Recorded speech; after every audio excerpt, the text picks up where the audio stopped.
রাত প্রায় বাজে 11:15। অন্ধকার ঘরে লুমিনাস ক্লকের জল সময়টাতে একবার চোখ বুলিয়ে নিল অর্ণব। বিছানাতে গায়ে লিয়েছে সে কখন, অথচ ঘুম বাবাজি এখনও চোখে ধরা দিচ্ছে না। বড় সুন্দর চোখ দুটো পলকহীন তাকিয়ে আছে সিলিংয়ের দিকে। ক্ষণে ক্ষণে শুষ্ক ঢোক গিলে যাচ্ছে। অস্বস্তিতে গাঢ় হয়ে আছে শরীর। নিজের শরীরের উপর নারীদেহের উপস্থিতি তাকে বড্ড জ্বালাচ্ছে। ঘুরে ফিরে কেমন অবাধ্য চিন্তাগুলো মাথা চাড়া দিয়ে উঠছে। স্নেহার ছোট্ট পাটা অর্ণবের মেয়েধীন পেটের উপর রাখা, এই নিয়েই অর্ণবের যত জ্বালা। বিয়ের এতদিন হলেও তারা এত কাছাকাছি আসেনি কখনো। অর্ণব কাছে যায়নি, স্নেহও কোনো অভিযোগ তোলেনি। আজ ঘুমের তালে মেয়েটা যে কখন এত কাছে চলে এলো, এখন পা সরাবে কী করে? স্নেহার পাজামাটা হাঁটুর উপরে উঠে গেছে।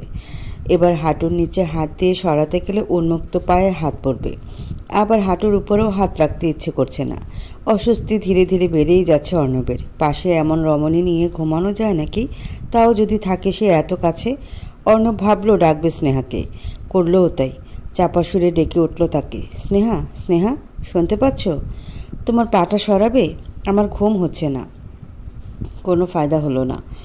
এত ডাকে উঠল না, উল্টো আরও কাছে এলো। অর্ণবকে কোলবালিশ ভেবে দু হাতে ঝাপটে ধরে, পা ও আরও শক্তভাবে রাখে। মাথা ঠেকিয়ে দেয় বুকের কাছে। তবে অর্ণব চিত হয়ে শোয়ায় তেমন জুত করতে পারছে না। এদিকে অর্ণবের 12টা বেজে যাচ্ছে।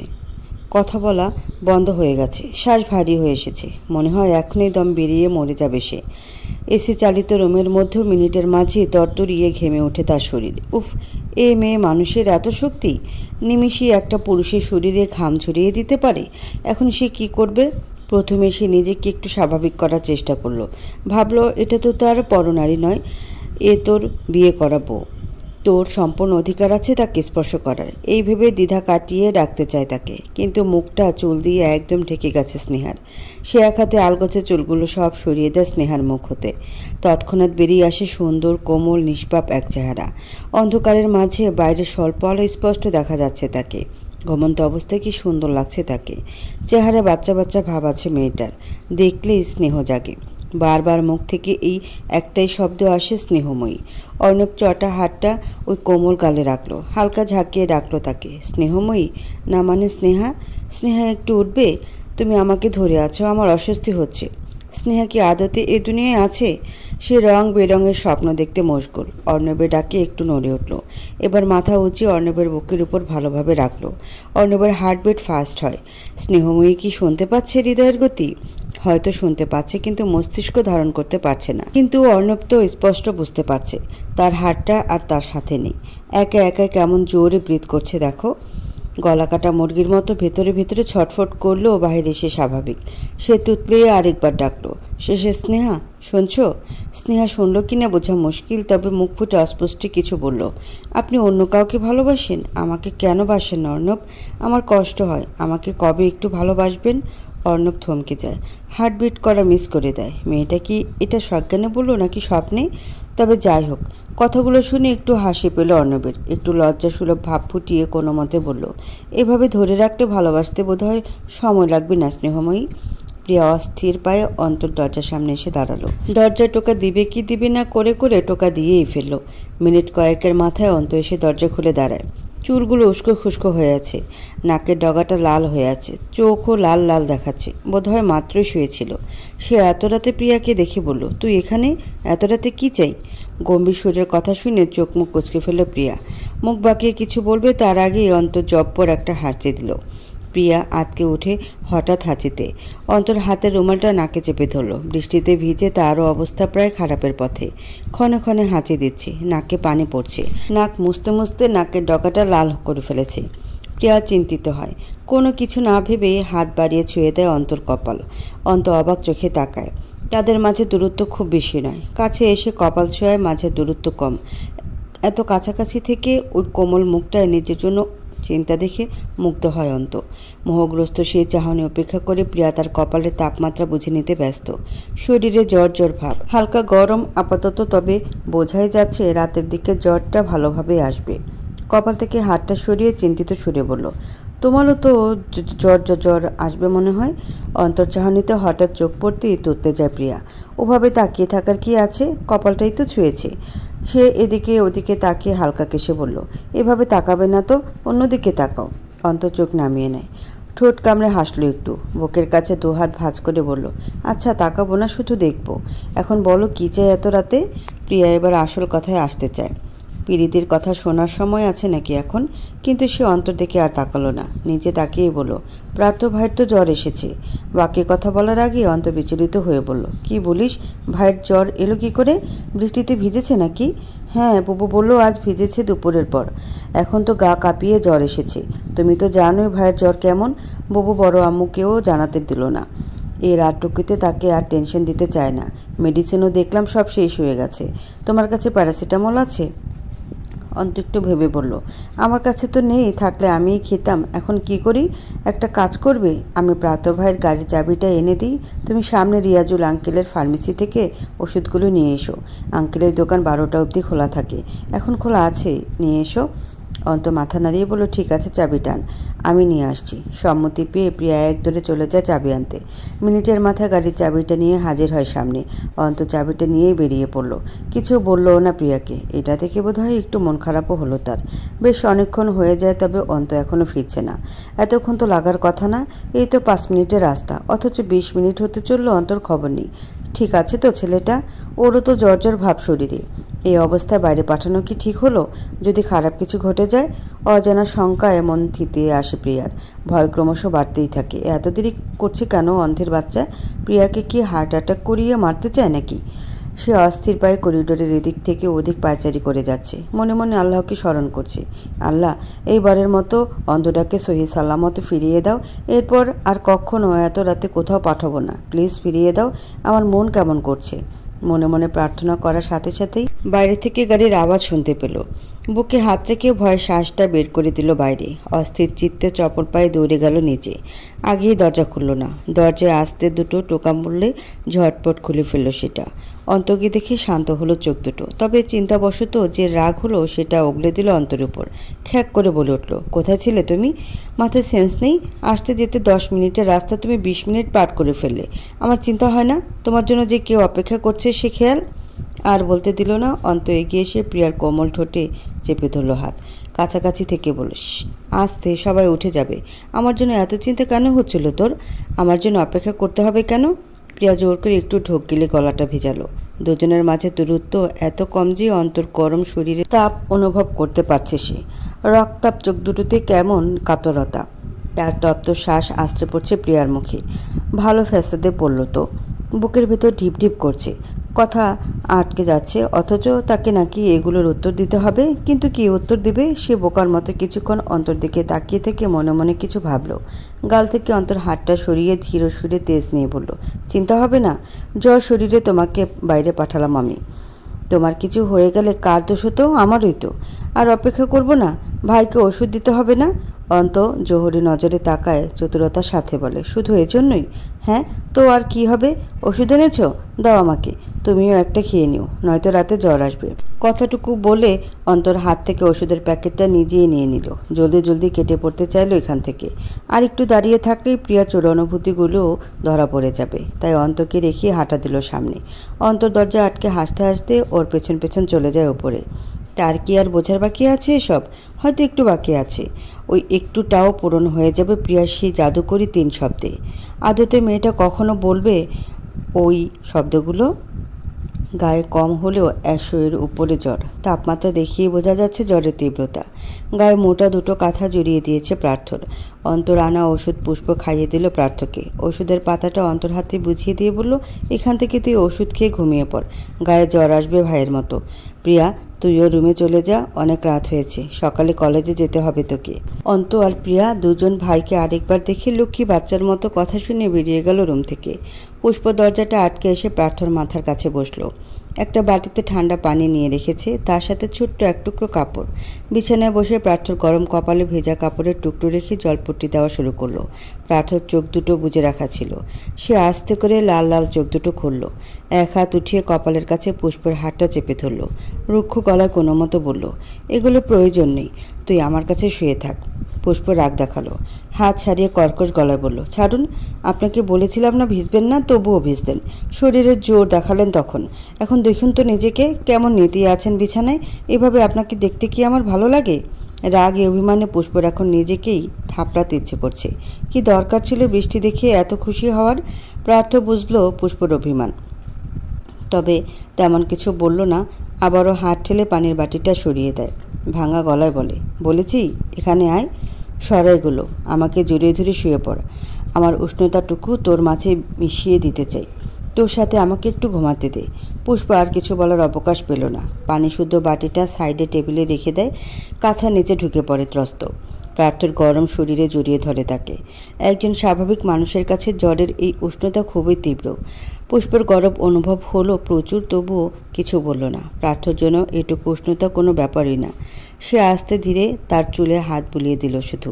প্রার্থ একটু শান্তি পেয়েই ঘুমাতে চাইল। কিছুক্ষণ পর হঠাৎ টের পেল প্রার্থর উষ্ণ হাত পুষ্পের পেটের উপর নাড়াচাড়া করছে, বিড়বিড় করে কিছু বলছে। পুষ্প শুনতে পায় না সে কথা। প্রার্থর মুখে আলতো হাত রেখে ডাকে তাকে, কিন্তু তার তেমন হুঁশ নেই। শেষে পুষ্প মাথাটা একটু নিচু করে শুনতে চায় কি বলছে। প্রার্থ আবারও বিড়বিড় করে বলল, কিছু হবে না বাবা, বাবা আছে তো, তোমার আর তোমার মায়ের কিছু হতে দেবে না। কথাটুকু বলল ঘুম জড়ানো ভাঙা কণ্ঠে। পুষ্প এবার স্পষ্ট শুনতে পেল সব।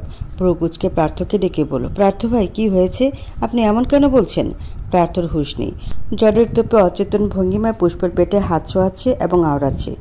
বাবা, আমার বাবা, তুমি পৃথিবীর আলো দেখবে বাবা, তোমাদের কিছু হবে না, ভয় পেও না। এটুকু কথা বলতে অনেক সময় নিচ্ছে প্রার্থ। পুষ্পের কাছে কথাগুলো সুবিধা ঠেকছে না। মানুষ নেশাগ্রস্ত হয়ে যেমন সব সত্যি কথা উগড়ে দেয়, প্রার্থ জ্বরে পড়লে আবল তাবল কথা বলতে থাকে। তবে সেগুলো হয় ওর মনের ভেতরে সব সত্য কথা, যে কথা সে কাউকে জানায় না, শুধু জ্বর এলেই উগড়ে দেয়। পুষ্প একটু আলগা হয়ে উঠতে চাইল, কিন্তু প্রার্থ উঠতে দেয় না। তার কাছ থেকে কেউ সরে যাচ্ছে বুঝতে পেরে ঝাপটে ধরে পুষ্পকে, বিড়বিড় করে ফের শুধায়, যাস না ফুল, আমাকে ছেড়ে যাস না।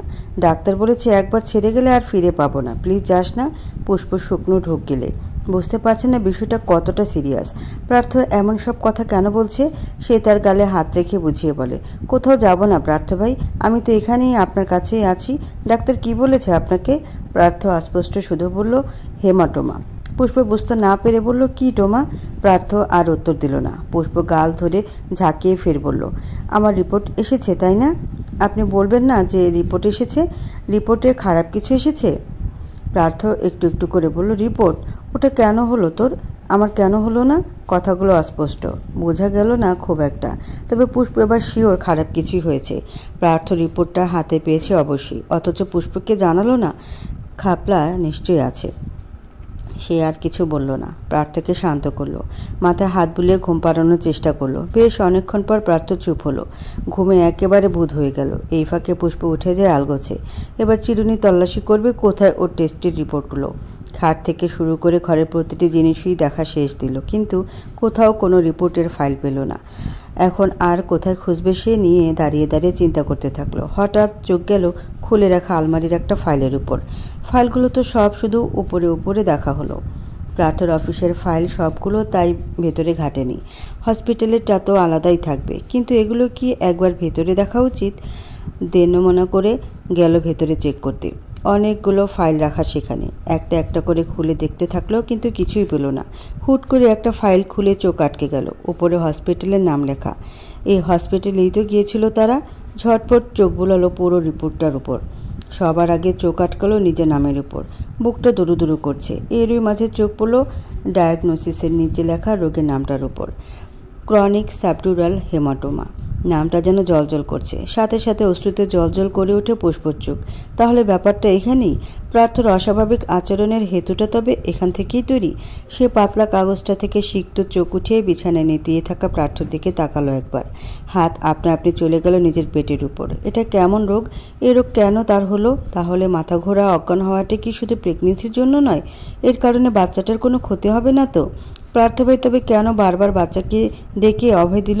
ভয়ের কিছু আছে বলে? 2 দিন পর সব স্বাভাবিক। প্রার্থর গায়ে জ্বর নেই। অস্বাভাবিকভাবে এই প্রথমবার বোধহয় 2 দিনই জ্বরের কবল থেকে বেঁচে গেল সে। বলে না, মনের জোরই সবচেয়ে বড় জোর, ঠিক তেমন প্রার্থর মনের জোরই তার সুস্থতার কারণ। জ্বর হওয়ার পর বুঝেছে এই সময় বৃষ্টিতে ভিজে একদমই উচিত হয়নি। এই সময় আবেগ দিয়ে কাজ করলে চলবে না। এখন পুষ্পের প্রার্থকে প্রয়োজন, অথচ দুদিন যাবৎ ও নিজেই সেবা নিচ্ছে পুষ্পর থেকে। তাই নিজ থেকে নিজের মনোবল বাড়িয়ে নিজেকে আগাগোড়া সুস্থ করে নিয়েছে সে। এবার সমস্ত ফোকাস পুষ্পের উপর। সকালে সূর্যটা উঠেছে অনেকক্ষণ। সূর্যের এবার মাথার উপরে যাওয়ার পালা। প্রার্থ শটান দাঁড়িয়ে আছে নিজের রুমের বারান্দায়, চোখ আটকে আছে গ্রিল পেরিয়ে রাস্তার উপরে।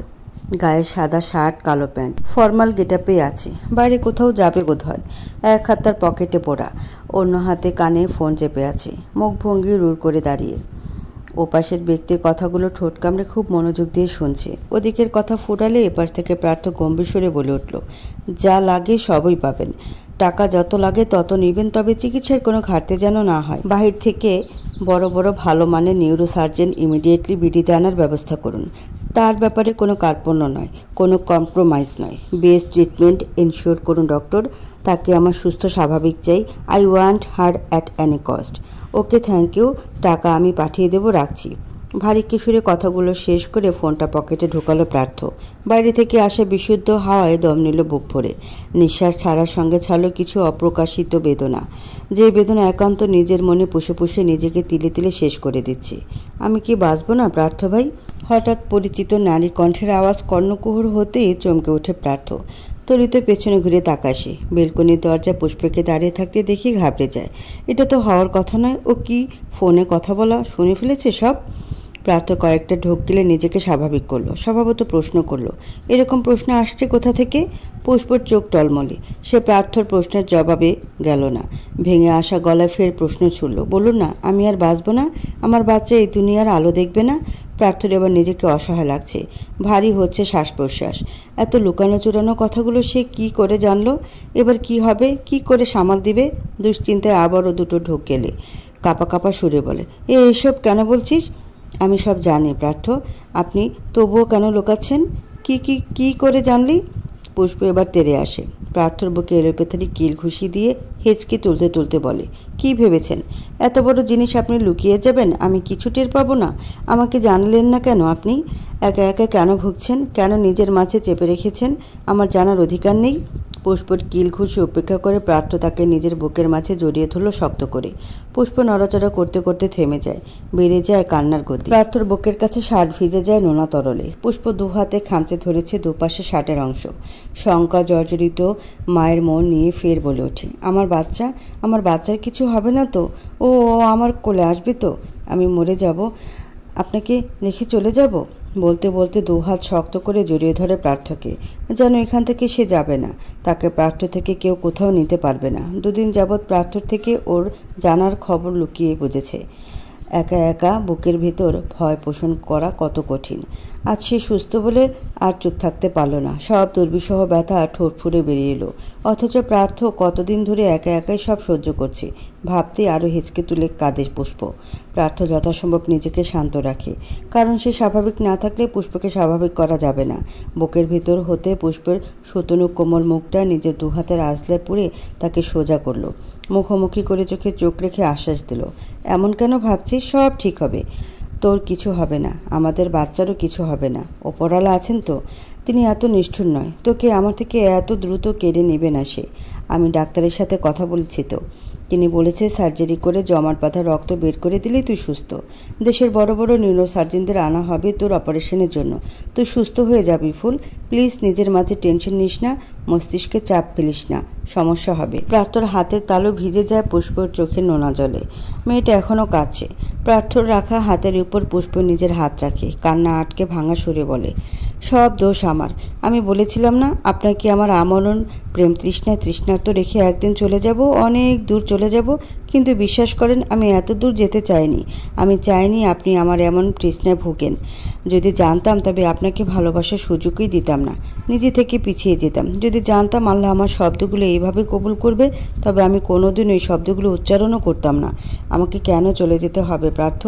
আপনাকে পেয়েও কেন পাবো না বলুন তো? আমি কি এতটাই পাপী? আর কিছু বলতে দেয় না পার্থ। পুষ্পকে টেনে ফের নিজের মাঝে জড়িয়ে ধরল শক্ত হাতে। মাথার চুলের ভাঁজে চুমু দিয়ে বলল, এমন কথা আর একবারও বলবি না ফুল।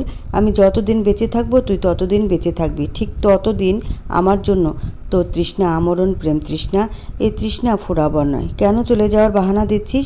পুষ্প হেসকি তুলে বলে। কিন্তু আমি যদি মা। পার্থ আর বলতে দিল না। পুষ্পকে আটকে দিয়ে নিজেই বলল, কিছু হবে না, মনোবল হারাস না। তুই ভেঙে পড়লে স্ট্রেস নিলে তোর যেমন ক্ষতি আমাদের বাচ্চারও তেমন ক্ষতি। রোগ তো মানুষের হবেই, তাই বলে কি তার চিকিৎসা নেই? তুই সুস্থ হবেই, আমাদের বাচ্চাও আসবে পৃথিবীতে। শুধু তুই নিজেকে ঠিক রাখ। প্লিজ চুপ কর, মাথা ব্যথা করবে, রাতেও তীব্র ব্যথায় ঘুমাতে পারিসনি। আবার পুষ্পের মুখখানা দু হাতে তুলে উঁচু করে রিক্ত কপালে ঠোঁট ছুঁয়ে দেয়।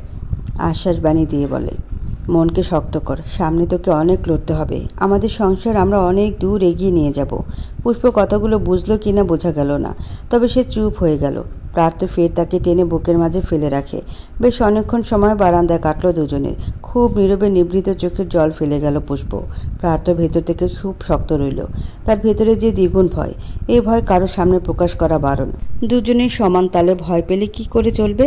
কাউকে তো স্ট্রং হতেই হবে, তবে না মুশকিল আসান হবে।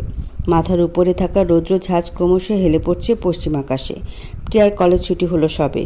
গায়ে শীতরাঙ্গা কলেজ ড্রেস, লম্বায় কোমর অব্দি চুলগুলো আজ দুপাশে বেনি করে সামনে এনে রেখেছে। সাথে গলা ঝুলছে একটা পাতলা জর্জেটের ওড়না।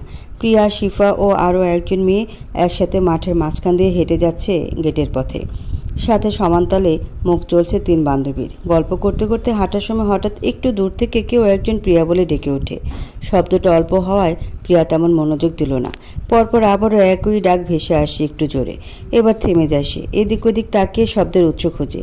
মিনিট দুয়েকের মাথায় ছিমছাম গরনের একটা ছেলে পেছন থেকে দৌড়ে এসে দাঁড়ায় তাদের সামনে। হাঁপিয়ে গিয়ে বড় বড় শ্বাস নেয় ছেলেটা।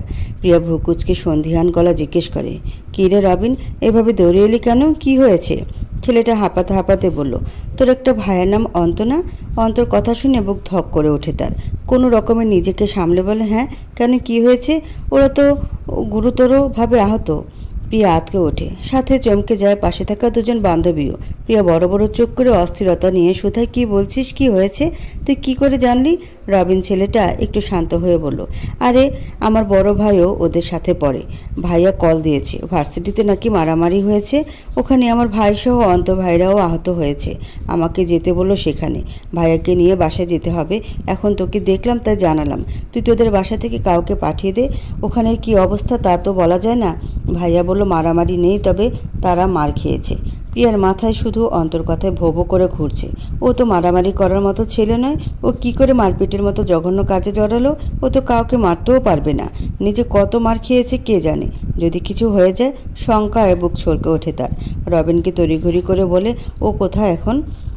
এখনও ভার্সিটিতেই আছে, হসপিটালে নেয়নি। কারণ বাকিটুকু শোনার আর ধৈর্য হলো না প্রিয়ার। গেটের দিকে পা বাড়িয়ে বান্ধবীদের উদ্দেশ্যে বলে গেল, তোরা থাক, আমি যাচ্ছি। হাওয়ার সাথে পা মিলিয়ে প্রাণপণে দৌড়ালো প্রিয়া। এক দৌড়ে রাস্তায় এসে থামলো। ঝটপট একটা রিক্সা দাঁড় করে ছুটে গেল IUB এর উদ্দেশ্যে। রিক্সার ভেতর যতক্ষণ রইল ততক্ষণ মন শুধু অস্থির হয়ে রইল, অন্ত ঠিক আছে তো? গিয়ে কি দেখবে? রক্তমাখা অন্ত নাকি ব্যান্ডেজে মোড়ানো পঙ্গু এক অন্ত? যদি এর থেকেও বেশি খারাপ অবস্থা হয় তখন? ওকে প্রিয়া বলে ওভাবে কে ডাকবে? কে বলবে আমার অন্তপ্রিয়া ছাড়া আমি নিঃস্ব? তোকে আমার অন্তপ্রিয়া করতে চাই প্রিয়া। কে বলবে এমন মায়া জড়ানো কথাগুলো? ভাবতে ভাবতে সরল চোখে অশ্রুরা হানা দেয়। মুহূর্তে আবার রাগে ফেটে যায়। আকাশের রং যেমন পলকে বদলে যায়, তেমনই প্রিয়ার মেজাজের হাল হলো। ওই গাধার বাচ্চাকে কে বলেছিল মারপিট করতে? যদি ব্যাটার কিছু হয় তবে তাকে পাটার উপর বসিয়ে পুতো দিয়ে ছেঁচবে সে। প্রিয়াকে জ্বালানোর মজা হাড়ে হাড়ে টের পাবে। এরকম বহু অযাচিত কথা ভাবতে ভাবতে ভার্সিটির গেটের সামনে পৌঁছালো রিক্সা নিয়ে। সে ত্রস্ত রিক্সা থেকে নেমে ভাড়াটা মিটিয়ে দৌড় লাগায় সম্মুখ পথে। মনে মনে জপতে থাকে আল্লাহর নাম। গেট মারিয়ে একটু ভেতরে ঢুকে এদিক ওদিক খুঁজতে থাকে অন্তকে, কিন্তু পায় না। ভার্সিটিতে এখন তেমন কেউ নেই। ছুটি হয়ে যাওয়ায় সবাই জায়গায় জায়গায় ছড়িয়ে ছিটিয়ে চলে গেছে। হাতে গোনা কয়েকজনকে দেখা যাচ্ছে। সে আরও একটু এগোলো। সামনে খেয়াল পড়তেই নজর আটকে গেল। ওই তো অন্ত আসছে। দূর থেকেও দেখা যাচ্ছে কপালে সাদা ব্যান্ডেজ। নিজেকে আর আটকালো না সে। চঞ্চল হরিণীর মতো ছুটে গেল অন্তর কাছে। এক ঝাপে গলা জড়িয়ে ধরে অন্তর। হঠাৎ আক্রমণে 2 কদম পিছিয়ে বন্ধুর শার্ট ধরে ফেলে অন্ত। হঠাৎ কি হলো কিছুই বুঝলো না। সে বন্ধুদের সাথে কথা বলতে বলতে আসছিল, হঠাৎ করে কে এসে এমন জড়িয়ে ধরলো। প্রিয়ার গায়ের খুশবু আর গুনগুন করে কান্না শব্দ শুনে অন্তর বুঝতে একটু অসুবিধা হলো না যে এটা প্রিয়া। আচানক প্রিয়াকে এভাবে জড়িয়ে ধরতে দেখে অন্ত বোকা বনে যায়, স্তব্ধ হয়ে যায় চারিপাশ। চোখে মুখে অবিশ্বাসের ছাপ নিয়ে ডাকে, প্রিয়া। প্রিয়া অন্তর গলা জড়িয়ে আছে, মুখ গুজে আছে তার কাঁধে। অন্ত লম্বা হওয়ায় প্রিয়ার পায়ের আঙ্গুল মাটিতে ছুঁই ছুঁই অবস্থা হয়ে আছে। অন্ত একটা শুষ্ক ঢোক গেলে মন দ্বিধা নিয়ে এক হাত রাখে তার কোমরে, অন্য হাত তার মাথায় রেখে শুধায়, কি হয়েছে প্রিয়া, কাঁদছিস কেন? কেউ কিছু বলেছে? প্রিয়া মুখ তুলে অন্তর মুখোমুখি হয়। তীর তীর করে কাপা ঠোঁট উল্টে দেয়। বাচ্চাদের মতো কেঁদে ভাসিয়ে বলে, কি হয়েছে বলছো? তোমার কি হয়েছে? বকাটেদের মতো মারামারি করো? তুমি মারামারি করতে জানো? যদি কিছু হয়ে যেত? অন্ত নিঃসল চোখে তাকায়। কিছু কাঙ্ক্ষিত শব্দ শোনার আশায় আকুল সুরে বলে, হলে কি হতো? প্রিয়া রাগ এলোপাথারি কতগুলো কিল দিল অন্তর্বকে। নাক টেনে বলে, আবার বলছো কি হতো? তোমার লজ্জা করে না? আমাকে জ্বালাতে মজা লাগে? আমার কষ্ট হয় না? কেন কষ্ট হয়? তুমি সব বুঝেও কেন এমন করছো? অন্তর চোখে জানতে চাওয়ার আকাঙ্ক্ষা। আমি বুঝতে পারছি না, তুই বুঝা। প্রিয়ার রাগ হয়, কান্না কমে আসে। রাগে জ্বলে উঠে বলে, তোমাকে বুঝতে হবে না, তুমি নাকি গুরুতর আহত হয়েছ। কই, কপালের চোট ছাড়া তো কোনো চোট দেখছি না, মিথ্যেবাদী একটা। আমি এ বিষয়ে কিছু বলেছি তোকে? তুই তো ছুটে এলি। প্রিয়া অভিমান করে বলল, না বলনি, কিচ্ছু বলনি তুমি, ছাড়ো আমাকে। অন্ত 2 কাঁধ উঁচিয়ে বলল, আমি কি করে ছাড়বো? ধরে তো রেখেছিস তুই। প্রিয়া দেখলো সে সত্যি ওকে ধরে আছে, 2 হাত অন্তর কাঁধের উপর, দুজন খুব কাছাকাছি। ব্যাপারটা বুঝতে পেরে একটু দূরে সরে এসে দাঁড়ায়। ঠিক তখনই শোনা যায় একজন ছেলের কণ্ঠস্বর, কিরে দোস্ত, এটাই কি তোর অন্তপ্রিয়া নাকি? প্রিয়া চমকে ওঠে। পাশে তাকাতে দেখি অন্তর সাথে 2টো ছেলেও ছিল। ছেলে 2টো বেশি আহত মনে হয়। তাদের হাতে পায়ে কপালে নাকে সাদা ব্যান্ডেজে মোড়ানো। প্রিয়া এতক্ষণ কোন জগতে ছিল? এই ছেলে 2টোকে কি সে দেখেনি? ইস, কি লজ্জা! এদের সামনে অন্তকে জড়িয়ে ধরে মরা কান্না কাঁদল। তার চেয়েও বড় কথা, এরা কি করে জানে অন্তকে অন্তপ্রিয়া ডাকে? বন্ধুর প্রশ্নে অন্ত প্রসন্ন হেসে সরল মুখে জবাব দেয়, এই সেই অন্তপ্রিয়া, যার জন্য তোর বন্ধু পাগল উন্মাদ। এবার বোধহয় প্রিয়া হৃৎপিণ্ডটা আর নিজের কাছে রইল না। এত জোরে বিট করছে যেন এক্ষুনি বুকের নরম মাংসপিণ্ড ভেদ করে বাইরে আসবে। এইভাবে সবার সামনে অকপটে এরকম কথা বলে দিল। সে আশ্চর্য চোখে তাকায় অন্তর দিকে। পাশ থেকে আরেকটা ছেলের কণ্ঠ শোনা গেল, তুই তো বলেছিলি সে এখনও মেনে নেয়নি তোকে, এত জলদি পটিয়ে ফেললি? কি করে পটালি ভাই? তোর মতো কোনো ব্যাঙ একটা মেয়ে পটিয়ে নিল? কি করে পটালি একটু শেখা, যাতে আমরা অসুস্থ হলেও কেউ একজন দৌড়ে এসে আমাদের জড়িয়ে ধরে। এরকম ইনডিরেক্টলি ডিরেক্ট কথা শুনে প্রিয়ার যে কী লজ্জা পেল তা আর বলার অবকাশ রাখে না। মাথা নুইয়ে রাখলো গলার সাথে। তবে লজ্জা পেল না বোধ হয় অন্ত, বরং এত খুশি লাগছে যা জাহির করার মতো নয়। সে বন্ধুদের উদ্দেশ্যে বলল, আমি তো নিজেও জানতাম না উনি এত দ্রুত আমাকে কবুল করবেন। আমি তো আরও কাঠখড় পোড়ানোর জন্য তৈরি হচ্ছিলাম। প্রিয়া একবার আরও চোখে তাকা অন্তর দিকে। মাথাটা উঠানো যাচ্ছে না লজ্জায়। হায় আল্লাহ, এই লজ্জাটুকু আগে কেন এলো না? আগে এলে তো আর অন্তকে ওভাবে জড়িয়ে ধরতো না। সব কিছু সবসময় ভুল টাইমেই কেন হয়? অন্ত বন্ধুদের ইশারায় বিদায় করলো। 2 বন্ধু ল্যাংড়াতে ল্যাংড়াতে চলে গেল অন্য পাশে। নিচে প্রিয়ার ব্যাগ পড়ে গেছিল, সেটা এক হাতে তুলে প্রিয়ার হাতের ফাঁকে গলে নিজের হাত গুজে দিল। শক্ত করে চেপে ধরে চল বলে হাঁটা দেয় সামনে। একটা রিক্সা থামিয়ে 2 জন উঠে পড়ে সেটায়। প্রিয়া এখনও মাথাটা উঁচু করতে পারছে না। অন্ত দুষ্টু চোখে বারবার তাকাচ্ছে প্রিয়ার দিকে, সাথে ঠোঁটে ঝোলানো মিটিমিটি হাসি তো আছে। হঠাৎ মনে পড়ল অন্তর আঘাতটা শুধু কপালে দেখল, আরও কোথাও কি আঘাত লেগেছে? দাঙ্গাটা হলো কি করে? মনের ভেতরে প্রশ্নগুলো জমা রাখতে না পেরে উত্তর দিল, তুমি মারামারি ঝগড়ায় জড়ালে কি করে? আমি ঝগড়া করিনি। আমার সাথে যে 2 জন ছিল ওরা লেগেছিল সিনিয়রদের সাথে, ওদের ফেরাতে গিয়ে ব্যথা পেয়েছি। কিন্তু তুই এসব কোথা থেকে শুনলি? আমাদের ক্লাসমেট বলল ওর ভাই আর তোমার সাথে নাকি কার মারামারি হয়েছে, তোমরা গুরুতর আহত। সেই শুনেই আর কিছু বলল না, মিয়ে এলো শেষে এসে।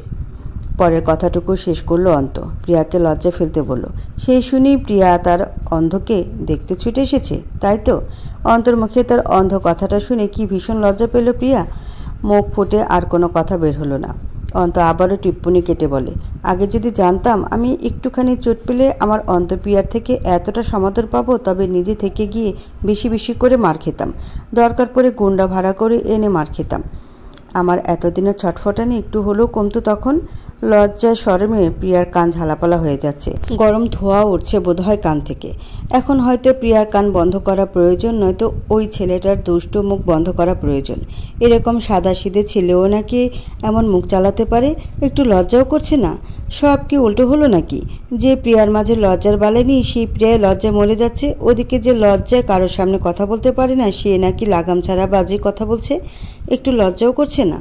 এলিগ্যান্ট রাইডার্স স্টুডিওতে বসে আছে 5 বন্ধু, চারপাশে মিউজিক ইনস্ট্রুমেন্টের ছড়াছড়ি। মাত্রই একটু রিহার্সাল করে তাদের বরাদ্দকৃত সোফায় এসে বসলো সকলে। সামনের টেবিলটাতে ঠান্ডা ঠান্ডা ক্ল্যামন ক্যান রাখা। 4 জন একে একে নিজেদের ক্যান বুঝে নিল। গরমের মাঝে ঠান্ডা ঠান্ডা পানীয় দিয়ে গলাটা ভেজাবে এবার। কিন্তু একটা ক্যান ওভাবেই টেবিলে পড়ে রইল। প্রার্থর তেমন কোনো আগ্রহ নেই সেটা উঠিয়ে খাওয়ার। আগ্রহ নেই কোনো কিছুতেই। তার মন পড়ে থাকে নানান অযাচিত ভাবনাদের কাছে। এই যে এখনও কেমন করে বসে আছে, 2 হাঁটুতে কোণে ঠেকিয়ে আঙ্গুল দিয়ে রেখেছে ঠোঁটের কাছে। চোখ আটকে আছে দূরের দেওয়ালে। চেহারা দেখিয়ে বোঝা যাচ্ছে কোনো ভাবনায় সে বোধ হয়ে আছে। বন্ধুর এমন মনমরা অনাগ্রহ ভাব দেখিয়ে 4 বন্ধু বিচলিত হলো।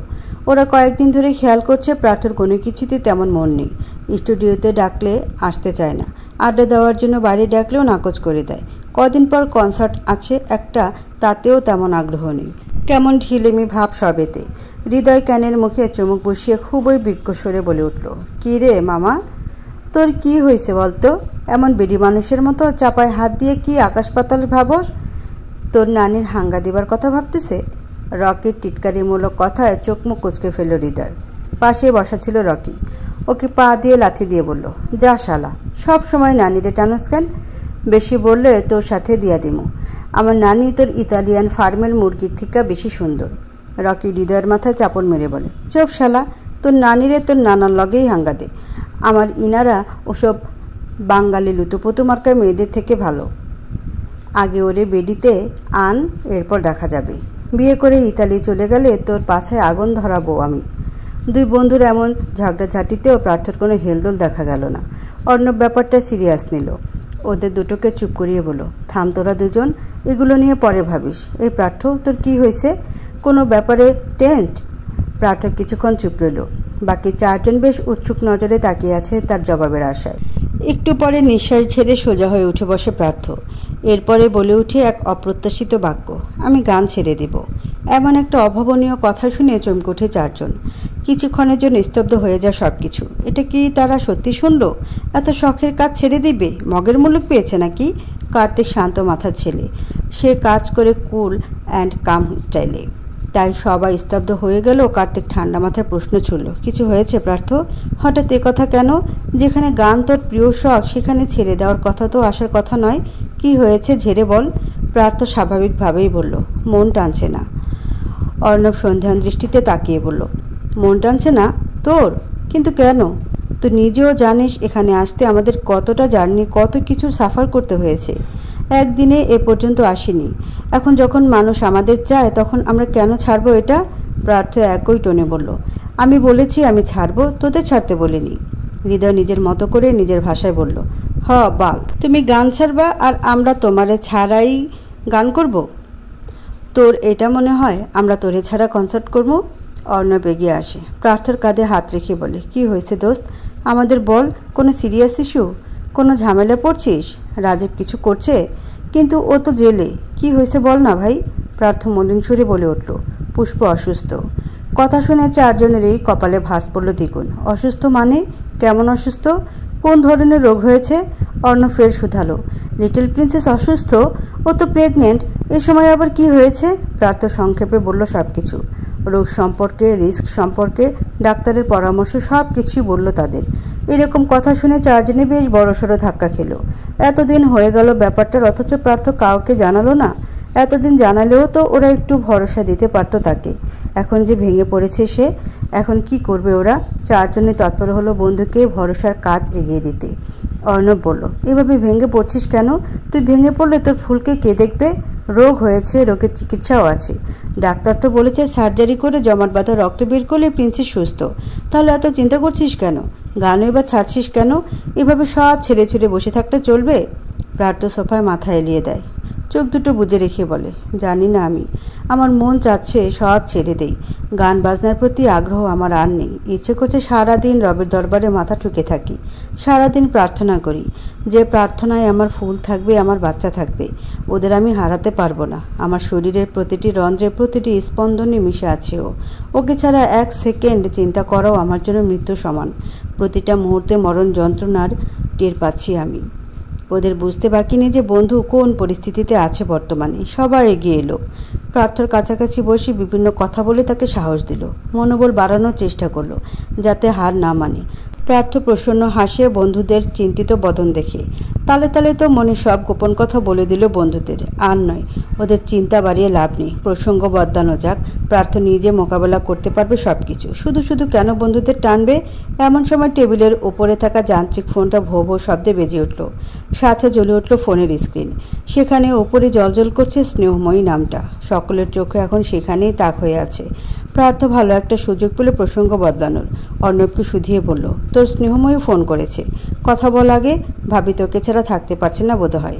হৃদয়ের টিপ্পনি কেটে বলল, কী রে, বিয়ে নাকি তুই স্বেচ্ছায় করিসনি? আমরা জোর করেছি বলে করেছিস? তবে এটা কি, দুদিনেই বউ স্নেহা থেকে স্নেহময়ী হয়ে গেল? শালা তুই তো হেভি চালু মাল, আমার থেকেও 10 গুণ বেশি চালু। আমি এখনও মোহর নাম্বার জান দিয়ে সেভ করে রাখছি, আমার তো ওখানে মোহময়ী দেওয়া উচিত ছিল। অর্ণব পড়ল ফ্যাসাদে। 2 দিন আগে স্নেহার নাম্বারটা সেভ করে রেখেছে ফোনে, মাথায় তখন শুধু স্নেহময়ী নামটাই ঘুরছিল, তাই ওটাই দিয়েছে। কে জানতো বন্ধুদের কাছে এইভাবে কেস খাবে। ফোনটা বেজে বেজে কেটে গেল। অর্ণব হৃদয়কে ধমক দিয়ে চুপ থাকতে বলে আবার ডায়াল করতে ফোনটা হাতে তুলে নিল। তখনই আবার বেজে উঠল যন্ত্রটা। এবার সঙ্গে সঙ্গে রিসিভ করে কানে দিল ফোনটা। তখন ওপাশ থেকে ভেসে এলো স্নেহা রিনরিনি মিষ্টি গলার সুর। হ্যালো অর্ণব। এই মেয়েটার মুখে অর্ণব নামটা শুনতে কেমন কেমন লাগে। অর্ণবর এত বড়, তবুও অকপটে অর্ণব বলে দেয় মেয়েটা। হয়তো তীব্র কোনো অধিকার বোধ থেকেই বলে। অর্ণব সাড়া দিয়ে বলল, হ্যাঁ বলো, শুনছি। আপনি কোথায়? স্টুডিওতে। কেন, কিছু লাগবে তোমার? যাওয়ার সময় নিয়ে যাব। স্নেহা চুপ রইল, ইতস্ততায় কিছু বলতে পারছে না। অর্ণব ধৈর্য ধরে রইল কথা শোনার জন্য। একটু পর স্নেহা ইতস্ততা খানিকটা কাটিয়ে বলল, আপনি এখনই বাড়িতে আসতে পারবেন? এখন কেন, কি হয়েছে? আসলে বাড়িতে কেউ নেই, আব্বু আম্মু দাওয়াতে গেছেন, আমার ভয় করছে। অর্ণবের কপালে ভাঁজ পড়ল গোটা কতক। সন্দেহ নিয়ে শোধালো, আব্বু আম্মুর তো তোমাকে নিয়ে যাওয়ার কথা ছিল, তুমি যাওনি? স্নেহা অপরাধীর ন্যায় মিনমিন করে বলে, আসলে শরীরটা ভালো লাগছিল না, এই জন্য যায়নি। ভাবলাম বাড়িতে একটু রেস্ট নেই, কিন্তু এখন অনেক ভয় করছে। আপনাদের বাড়িটা অনেক বড়, আমার কেমন অদ্ভুত লাগছে। আপনি কি একটু আসবেন? অর্ণব পড়ল বিপাকে। এদিকে বন্ধু, ওদিকে বউ। বন্ধুর এই অবস্থায় তাকে ছেড়ে যেতে ইচ্ছে করছে না। ওদিকে আবার পেয়েছে একটা বউ, কথায় কথায় ভয় পায়, বাচ্চাদের মতো মিয়ে থাকে সবসময়। কে জানে একলা রুমে বসে বসে ভয়ে কাছে কিনা। অর্ণব ঠোঁট কামড়ে কিছুক্ষণ ভাবল, আর একবার শিওর হতে বলল, এখনই যেতে হবে? সন্ধ্যা গেলে হবে না? বেশি ভয় করছে? স্নেহার এখন কান্না চলে আসছে। কোনো মতে নিজেকে সংযত রেখে বলল, বাড়ির পেছন দিক থেকে কেমন আওয়াজ আসছে। আমার একা এত বড় বাড়িতে থাকার অভ্যেস নেই, এই জন্য বেশি ভয় হচ্ছে। আপনি ফ্রি হলে আসিয়েন, আমি অপেক্ষা করব। অর্ণব একবার প্রার্থর দিকে তাকালো। প্রার্থ চোখের ইশারা বোঝালো যা, এখন ওর তোকে প্রয়োজন। অর্ণব ইশারা বুঝে স্নেহাকে বলল, ঠিক আছে, আমি আসছি, তুমি ভয় পেও না। দরজা লক করে ঘরে বসে থাকো, ফোনে কিছু দেখতে থাকো, এমনিতেও বাড়িতে কেউ ঢুকবে না। থাকো, আমি পৌঁছাচ্ছি কিছুক্ষণের মধ্যে। কথাটুকু বলে এপাশ থেকে ফোন কেটে দেয় সে। উঠে দাঁড়িয়ে বলে, আমাকে যেতে হচ্ছে।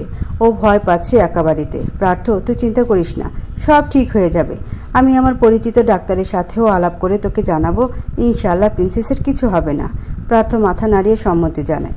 অর্ণব চলে যায়। দরজার সামনে যেতে পেছন থেকে ডেকে ওঠে প্রার্থ। ডাক শুনে প্রশ্নাত্মক দৃষ্টিতে পেছনে তাকালো প্রার্থ, বলে ওঠে, বাড়িতে কেউ নেই, বউ একা একা ভয় পাচ্ছে। আজ একবার হানিমুন হওয়া চাই দোস্ত। অর্ণব সরু চোখে তাকিয়ে বলে, শালা খারাপ। টিভির পর্দায় চ্যানেল সনি ম্যাক্স।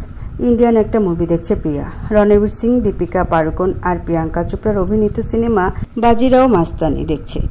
সাথে প্রান্তও আছে। আজকের মতো দুজনেই গেড়ে বসেছে টিভির সামনে। পুষ্পের ভালো লাগছে না বলে তাকে শুইয়ে দিয়ে এসেছে প্রিয়া, আর অন্তত নিজের রুমে পড়ালেখায় ব্যস্ত। দুজনেই আপাতত টিভির সামনে। এদিকে প্রিয়া ছবি দেখছে আর এক নাগারে কেঁদে যাচ্ছে। কান্না মাস্তানির জন্য আসছে না, কান্না আসছে কাশিবাইয়ের জন্য। কাশির কত বিশ্বাস ছিল বাজিরাও এর উপরে যে তার স্বামী কখনো তাকে ছাড়া অন্য নারীতে আসক্ত হবে না, কিন্তু তাকে ভুল প্রমাণ করে পেশোয়া বাজিরাও মাস্তানের প্রেমে পড়ে। প্রথম স্ত্রীকে ভালোবাসার পরেও মানুষ কি করে পরনারীতে আসক্ত হতে পারে? প্রিয়া নিজেকে কাশির জায়গায় দাঁড় করায়। নিজে নিজে অনুভব করছে ঠিক কতটা কষ্ট পেয়েছে কাশি। কাশির জায়গায় যদি সত্যি ও থাকে কোনো দিন, যেমন এমন হলো যে অন্ত হলো বাজিরাও, প্রিয়া হলো কাশি, আর কোনো এক শাকচুনি হলো মাস্তানি। তার মানে কি হলো? অন্ত ওকে বিয়ে করলেও অন্য নারীর পেছনে ছুটবে? কথাটা ভেবে হেঁচকে তুলে ফেলছে। প্রান্ত বেশ বিরক্ত হচ্ছে, নাক মুখ কুচকে বিরক্ত প্রকাশ করে বলল, আপু তুমি থামবে? এটা দেখে এত কাদার কি আছে? তোমার জন্য ছবির ফিল নিতে পারছি না। প্রিয়া ফুঁসে ওঠে, তুই চুপ কর, তুই কি বুঝবি মেয়েদের কষ্ট? তুইও বাজিরাওয়ের মতো 2 বিয়ে করতে চাস, এজন্য ফিল নিতে চাচ্ছিস? সব ছেলে এক। বলেই নাক টানলো। তখনই পাশে এসে বসে অন্ত। হতাশ ভঙ্গিতে হাত বাড়িয়ে রুমাল এগিয়ে দেয়। অন্ত রুমালগুলো রাখেই বোধ হয় প্রিয়ার জন্য।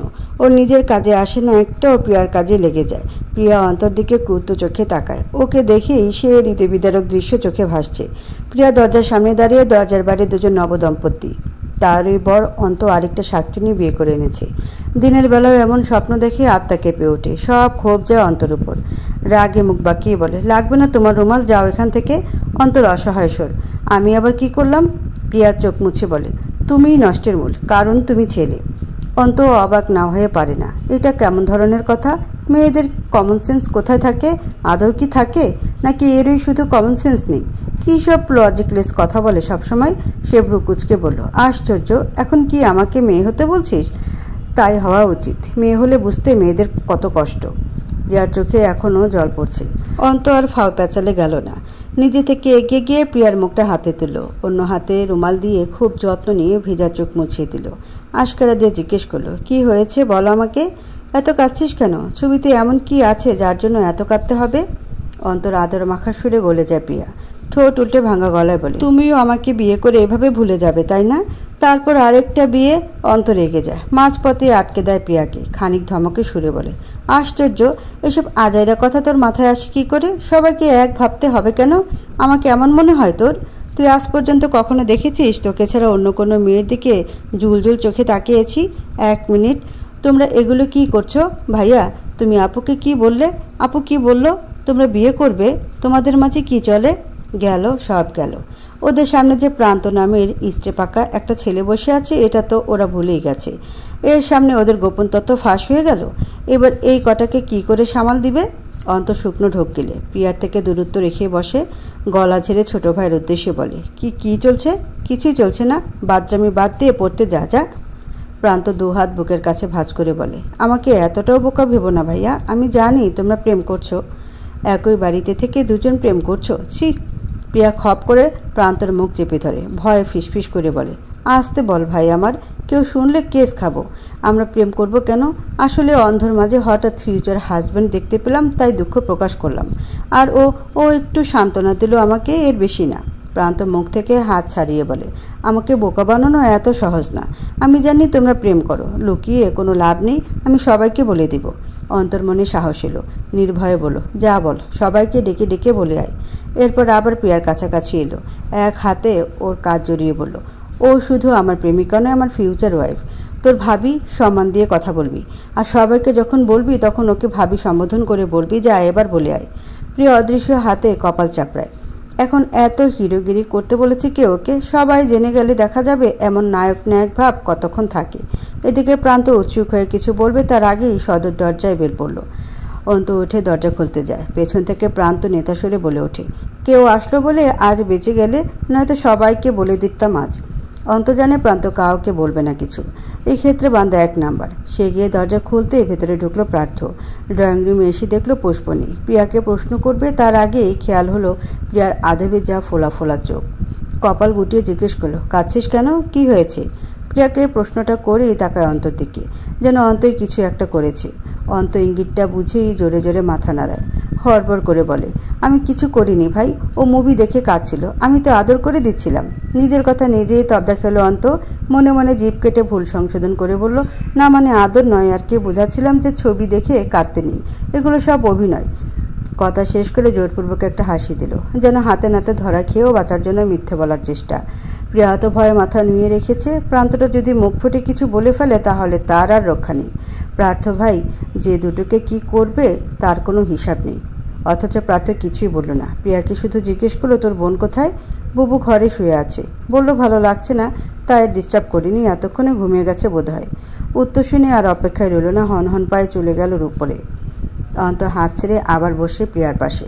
প্রিয়া খোঁচা দিয়ে বলে, ওভাবে কেন বললে? ভাই যদি কিছু বুঝে যায় তাহলে আমাদের মেরে তক্তা বানাবে। অন্ত চশমা ঠেলে সরু চোখে তাকিয়ে বলে, মারবে কেন? আমরা কি খারাপ কিছু করেছি নাকি? ভালোবাসায় আবার ভয় কিসের? 2 দিন পর আমি জানাবো সবাইকে। প্রান্ত বলল, তুমি জানানোর আগে আমি জানিয়ে দেব সবাইকে, এরপর মার খাওয়াবো তোমাদের। অন্ত কনফিডেন্সের সাথে বলে, তো জানা এখনই বলে আয়, এমনিতেও প্রার্থ ভাই সব জানে। প্রিয়া অবাক চোখে তাকায়, বড় বড় চোখ করে আশ্চর্য সমিত বলে, কি বলো? প্রার্থ ভাই জানে? তুমি বলে দিয়েছো সব? ভাই কিছু বলেনি? মেরেছে তোমাকে? মারবে কেন? ভাই তোর জানার আগে থেকেই জানে। জানি না কিভাবে যেন বুঝে গেছে সব, শুধু তুই বুঝিসনি আমাকে। প্রিয়া অবাক হয়ে আরও কিছু বলবে, তার আগে শুনতে পেল উপর থেকে ভেসে আসা প্রার্থর চিৎকার। ওরা উপরের দিকে তাকাতে দেখে প্রার্থ পুষ্পকে কোলে করে নিয়ে আসছে। প্রার্থ উপর থেকে জোরে জোরে বলে, অন্ত দরজা খোল, গাড়ি স্টার্ট কর জলদি। পুষ্পে প্রার্থর কোলের উপর কাতরাচ্ছে ব্যথায়, চোখ দিয়ে টপ টপ করে পানি পড়ছে। অন্তপ্রিয়া কিছু বুঝলো না কি হয়েছে, শুধু বুঝলো পুষ্পর কিছু হয়েছে। প্রার্থর সাথে সাথে ওরাও ছুটল বাইরের পথে। ওদের উচ্চ শব্দে ঘর হতে বেরিয়ে এসেছেন পূর্ণিমা বেগমও। ওরকম হড়বড় করে ওদের সদর দরজা দিয়ে বেরিয়ে যেতে দেখে তিনিও গেলেন পিছু পিছু। অসহনীয় তীব্র পেটের ব্যথার দরুন বিছানার উপর কুঁকড়ে যাচ্ছে নারী দেহটা। আজ সারা দিন শরীর খারাপ করছে, এখন হঠাৎ শুরু হয়েছে পেটে ব্যথা। পুষ্পর ভয় হচ্ছে ভীষণ। এ সময় পেটে কেন ব্যথা করছে? গত কয়েকদিন যাবৎ সে মানসিকভাবে সুস্থ স্বাভাবিক নেই। চিন্তায় বুঁদ হয়ে থাকে মন মস্তিষ্ক। বেহায়া মন বারবার মনে করে ওর কিছু হয়ে গেলে প্রার্থর কী হবে? সে যে ওকে অত্যাধিক ভালোবাসে। পুষ্প যতটুকু চেয়েছে তার থেকে বেশি পেয়েছে। আল্লাহ কি এই ভালোবাসাটুকু ক্ষণিকের জন্য দিয়েছিলেন? আজ যদি ও মরে যায় তবে তো আর কিছুই রইল না প্রার্থর কাছে। ভালোবাসা বাচ্চা দুজনকে একসাথে হারাবে। পুষ্পর বেঁচে থাকার ইচ্ছে হলো খুব। যার একসময় শুধু মরে যেতে ইচ্ছে করতো, তার আজ ভীষণ করে বেঁচে থাকার ইচ্ছে জাগছে। স্বামী সন্তান নিয়ে সুখে সংসার করতে বাঁচতে ইচ্ছে করছে, কিন্তু পেটের অসহনীয় ব্যথা সেটা কি তাকে বাঁচতে দেবে? ব্যথার প্রকোপে জোরে জোরে ডাকতেও পারছে না কাউকে। যেটুকু গলার সুর বের হচ্ছে অতটুকু নিচে পৌঁছাচ্ছে না। এলাচি বিছানায় কাতরাতে থাকা পুষ্পর এদিক ওদিক অস্থির হয়ে ঘুরছে। অবুঝ বোবা প্রাণীটি কি করবে সে নিজেও বুঝছে না। পুষ্প যখন নিজ চেষ্টায় বিছানা ছেড়ে উঠতে যায় তখনই রুমে ক্লান্ত পায়ে প্রবেশ করে প্রার্থকে দেখিয়ে যেন হাঁপ ছেড়ে বাঁচে সে। বাঁচার ইচ্ছে আরও দ্বিগুণ হয়। দুহাত পেটে আঁকড়ে রেখে ব্যথায় কাঁদতে থাকে। প্রার্থ পুষ্পের এই অবস্থা দেখিয়ে স্তব্ধ হয়ে যায়। কি হয়েছে কিছুই বুঝতে পারে না, তবে পেটে কিছু হয়েছে সেটা সে ঠিকই বুঝতে পারছে। দ্রুত পায়ে এগিয়ে যায় পুষ্পর সামনে, তাকে হাতে আগলে ধরে অস্থির চিত্তে জিজ্ঞেস করে, কি হয়েছে তোর? এমন করছিস কেন? পেটে ব্যথা করছে? পুষ্প কিছু বলে না। তার ব্যথায় কুঁচকে যাওয়া মুখই বলে দিচ্ছে সব। প্রার্থ আর দেরি করল না, চট জলদি কোলে তুলে নিল তাকে। ভাবাভাবি বাদে বেরিয়ে যায় হসপিটালের উদ্দেশ্যে। সন্ধ্যার সেই মুমূর্ষ ঘটনা মানুষপটে ভেসে উঠতেই আরেক দফা বুক কেঁপে উঠল প্রার্থর। দুহাতে মাথা চেপে ধরে বসে আছে সে। আশেপাশে শুভাকাঙ্ক্ষীর কমতি নেই, কমতি শুধু সেই নারীটির জন্য, যার জন্য সে ক্রমে ক্রমে দুর্বল হয়ে পড়ছে। হসপিটালের করিডোরে প্রার্থরা বসে আছে। প্রার্থর বন্ধু থেকে শুরু করে পুষ্পর পরিবার অবধি সবাই উপস্থিত হাসপাতালে। কার্তিক এগিয়ে গিয়ে ঝুঁকে থাকা প্রার্থর কাঁধে হাত রাখলো, ধীর গলায় বলল, প্রার্থ ভেঙে পড়িস না ভাই, শক্ত হ। আন্টি কান্না করছে প্রচুর, এভাবে তো অসুস্থ হয়ে যাবে। তুই একটু সামলাও নাকে, আমাদের কথা শুনছে না।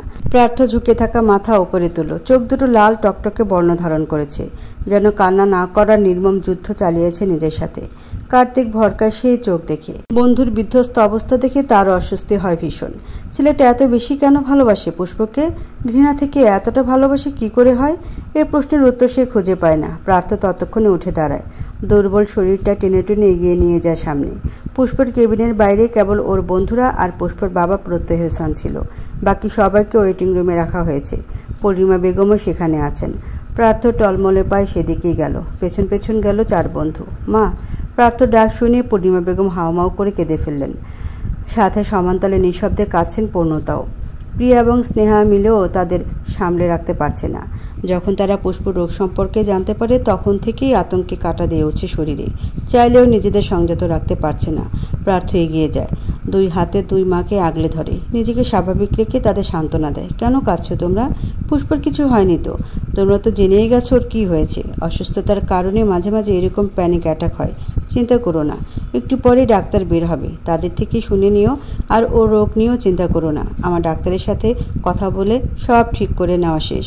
শুধু অপারেশনটা করলেই অলোকে। ঠিক আছে, এবার আর কেঁদো না, শরীর খারাপ করবে। পুষ্প এসে তোমাদের এমন অবস্থা দেখলে আমার সাথে রাগ করবে, তখন সামলিও তোমাদের মেয়েকে।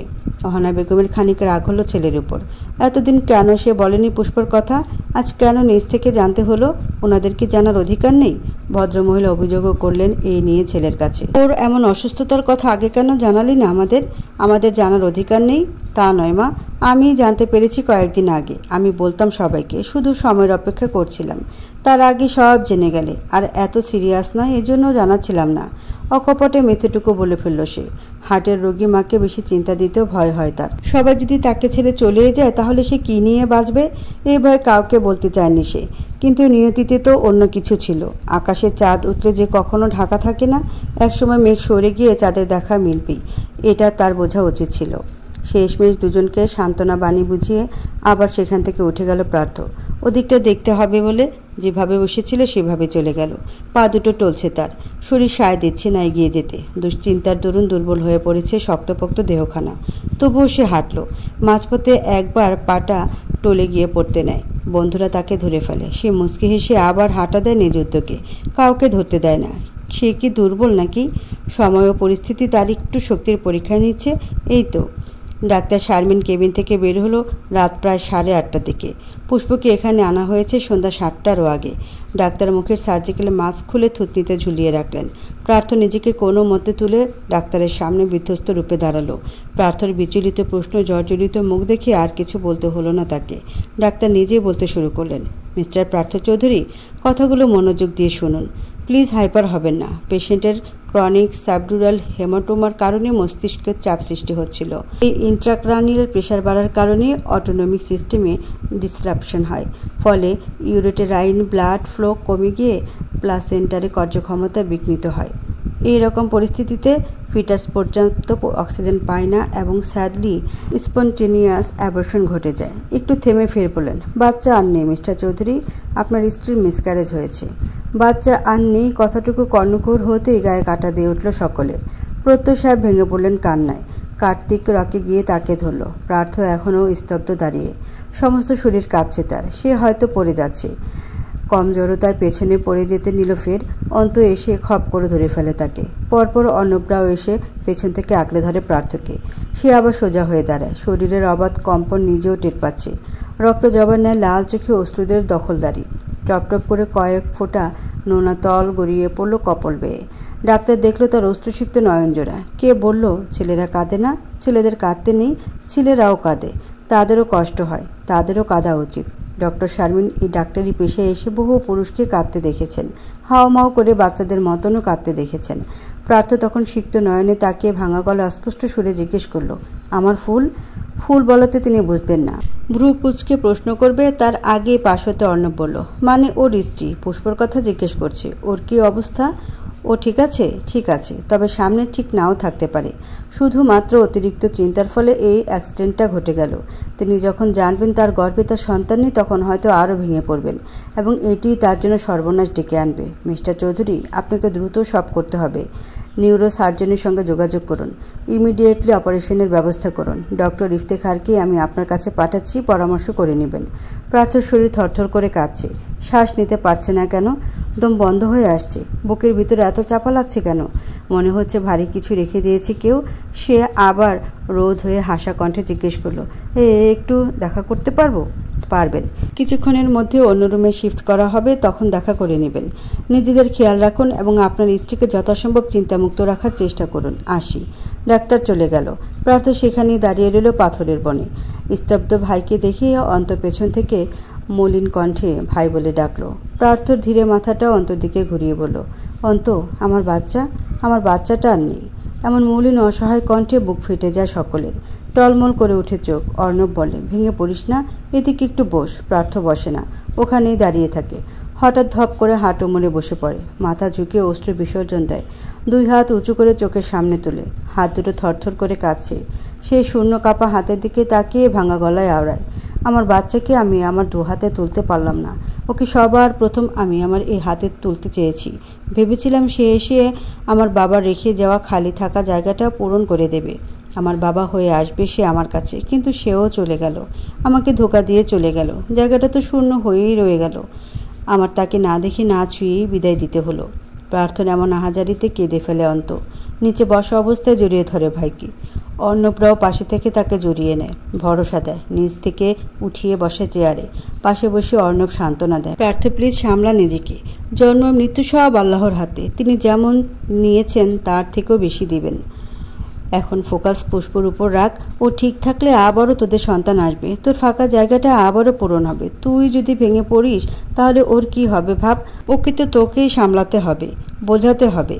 ডাক্তার কি বলে গেল শুনলি তো? প্রার্থ জানে তাকে শক্ত থাকতে হবে এবং সে শক্ত থাকবেও। তবুও ওই না দেখা পাখিটার জন্য তার বুক পড়ে যাচ্ছে, মায়া হচ্ছে খুব। বাচ্চাটা নিয়ে তাদের কত স্বপ্ন, কিন্তু এটা বুঝি স্বপ্নই রয়ে গেল। স্বপ্ন কি কখনো বাস্তব হয় না? পুষ্পর এই জটিল রোগটা না হলে কি হতো না? তাদের সুখের সংসারটা আর একটু সুখের হতো। মাঝে কষ্ট নামক জিনিসটা থাকতোই না। ভালোবাসার মানুষটাকে সারা জীবন বুকে আগলে রাখতে চাওয়াটা কি অন্যায়? অন্যায় নয় তো। তবে কেন প্রকৃতির এমন ছিনিয়ে নেওয়া খেলা? ভালোবাসায় এত কষ্ট কেন? এখানে শুধু সুখ নামক জিনিসটা থাকতে পারে না বুঝি? প্রার্থনা আবার শ্বাস নিতে কষ্ট হয়, বড় বড় শ্বাস টানে, তবুও যেন অক্সিজেন পৌঁছায় না ভেতরে। পুষ্পর জন্য এবার আরও চিন্তা হচ্ছে, তাকে সামলাবে কি করে। মনে মনে প্রার্থনা করে, আল্লাহ শক্তি দাও, সব কিছু সামলানোর মতো ধৈর্য দাও, আমার ফুলকে আমার বুকে ফিরিয়ে দাও। পুষ্পকে এই কেবিন থেকে অন্য কেবিনে শিফট করা হচ্ছে।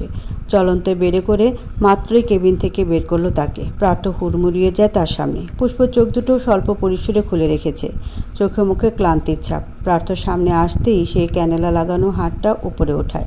প্রার্থ সে হাত খুব যত্নে মুঠোয় পড়ে, অন্য হাত তার মাথায় রেখে ঠোঁটে একটু হাসি টেনে বলে, কেমন লাগছে? পুষ্প কথা বলে না, 2 চোখের কোণ ঘেঁষে গড়িয়ে পড়ে নোনা পানি। এক হাত খুব ধীরে নিজের পেটের উপর রাখে, জিজ্ঞাসু দৃষ্টিতে তাকিয়ে কাপা সুরে শুধায়, নেই। প্রার্থ চেষ্টা করলো যাতে চোখে জল না আসে, তবু অবাধ অসভ্য জলেরা হামলে পড়ল তার উপর।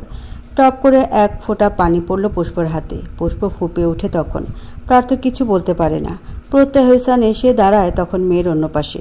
মেয়ের মাথায় আদরে হাত রেখে তিনি ডাকেন, মা, মারে কাঁদিস না, আল্লাহ পাক নিয়েছেন, তিনি আবার দিবেন। আস্থা রাখ তার উপর, ভেঙে পড়িস না, তুই সুস্থ হ। আল্লাহ চাইলে তোর কোল আলো করে আবার সন্তান আসবে। শক্ত হ মা, তোকে বাঁচতে হবে, আমাদের জন্য বাঁচতে হবে, প্রার্থর জন্য বাঁচতে হবে। ওনার মুখে প্রার্থর কথাটা শুনে অবাক হলো বাকিরা। সবাই জানে তিনি প্রার্থকে পছন্দ করেন না, কিন্তু প্রার্থর পুষ্পের প্রতি ভালোবাসাটুকু দেখে বোধহয় তার ধারণা বদলালো। ততক্ষণে ওয়েটিং রুম থেকে এখানে হাজির হয়েছেন পূর্ণিমা, পূর্ণতা, প্রিয়া আর স্নেহা। অফিস থেকেও ছুটে এসেছেন আশরাফ চৌধুরী। আসতে পারেনি শুধু অহনা, তিনি ব্যবসায়ের তাড়নায় গেছেন ঢাকার বাইরে। সেখান থেকে এখন ছুটে আসছে সে, এখনও এসে পৌঁছায়নি। কেবিনের বাইরেই এক প্রকার হুলস্থুল অবস্থা। নার্সরা তাড়া দিয়ে সকলকে সরিয়ে দিল। অন্য কেবিনে শিফট করে না হয় কথা বলে নেবে। এভাবে মাঝপথে দাঁড়িয়ে কথা বলা রুলসের বাইরে, পেশেন্টের জন্যও ক্ষতি। তারা জায়গা ফাঁকা করে নিয়ে গেল সামনে, সাথে সাথে চলল সকলে। পেছনে থেকে গেল শুধু প্রিয়া। সে ধপ করে বসে পড়েছে বেঞ্চিতে। অন্ত অনেকটা পথ চলে গেছিল।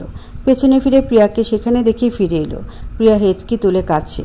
অন্ত তার পাশে বসে কাঁধে হাত রাখে, কিছু বলে ভরসা দিতে চায়, অথচ প্রিয়া বলে সেই হৃদয় কারা ডাকটা দিতেই প্রিয়া ঝাঁপিয়ে পড়ে অন্তর বুকে। হেঁচকি তুলে তুলে বলে, আমার বুবুর সাথেই কেন এমন হলো বলো তো? আমার বুবু কার কি ক্ষতি করেছে? আল্লাহ তাকে এত বড় শাস্তি কেন দিচ্ছে? অন্ত এক হাতে তাকে আগলে নিল, অন্য হাত মাথায় রেখে বলল, মাঝে মাঝে আল্লাহ আমাদের কঠিন কিছু পরীক্ষা নেয়। এই পরীক্ষার হাল ছাড়া যাবে না, ধৈর্য ধরতে হবে। আল্লাহ না চাইলে আপুর কেউ কিছু করতে পারবে না। দেখিস আপু সুস্থ হয়ে যাবে। আল্লাহ চাইলে সে আবারও মা হবে, চিন্তা করিস না। অন্ত একটু থামে। প্রিয়ার মাথা ছোট্ট করে ঠোঁট ছুঁয়ে বলে, কাঁদিস না, চল আপুর কাছে চল, ওখানে আপুর সামনে একদম কাঁদবি না, আপু ভেঙে পড়বে। পুষ্প কোথায়? সামনে থেকে পরিচিত গম্ভীর নারী কণ্ঠের আওয়াজ পেয়ে ভড়কে যায় ওরা। প্রিয়া অন্তর বুক হতে মুখ তুলে দেখে অহনা বেগম গম্ভীর চোখে মুখে দাঁড়িয়ে আছেন। প্রিয়ার বুক ছলকে ওঠে ভয়ে। অন্তর থেকে দূরত্ব বজায় রেখে মাথা নিচু করে বসে।